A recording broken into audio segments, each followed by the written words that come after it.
Something had happened and that Mr. Cain had touched her in an inappropriate manner. She said she handled it and didn't want to talk about it any further. To hear such graphic allegations and know that that would have been something that was totally disrespectful of her as a woman, and I know that's not the person he is. He totally respects women. Frantz Kebreau is a political analyst here to talk more about these recent developments in the Herman Cain story. Frantz, thanks for coming in. My pleasure, Sonia. All right, so let's talk about the ex-boyfriend of Sharon Bialik first.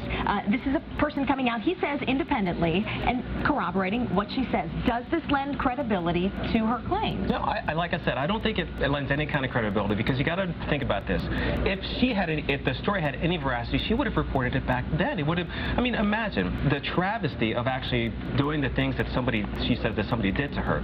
If she didn't bring that up, I mean, it doesn't make any sense to me that she would have said something back then. Now to bring it up when he's running for president of the United States, I don't get it. Well, perhaps to play devil's advocate, she thought, well, you know, this guy running for president, I would prefer the person running our country to have solid morals, so that's why she's coming out. What do you say to that argument? Sure. I mean, solid morals. You should have solid morals at any time, especially under those circumstances. He's running the NRA, the National Restaurant Association. He should have solid morals then, because he's in charge of so many people. It doesn't matter what position he's in. If it were true, she should have reported it then, not 15 years later. Right. Okay, what about this appearance by Cain's wife on Greta tonight? We've said that she's been married to him 43 years. It's a really successful marriage. Yeah. What does she have to say tonight to boost his numbers back up in these polls? Well, first off, I mean, she's going to show the contrast between the accusers and what a wife of 43 years thinks of her husband. She's going to talk about the fact that he's a great husband, the fact that he's a great father, and that he's a God-fearing man. And I think that's going to help him out tremendously.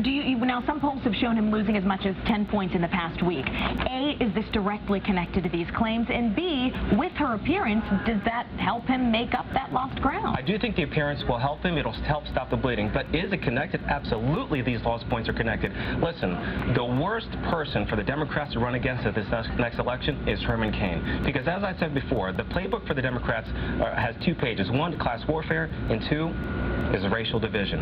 And they can't fight. They can't use those 2 aspects of their playbook against somebody like Herman Cain. They have to actually run against his record. He has to run with his record, which doesn't show much. Well, we appreciate you coming, and we certainly look forward to seeing what she says in that interview. Frantz Kebreau, thank you so much. My pleasure.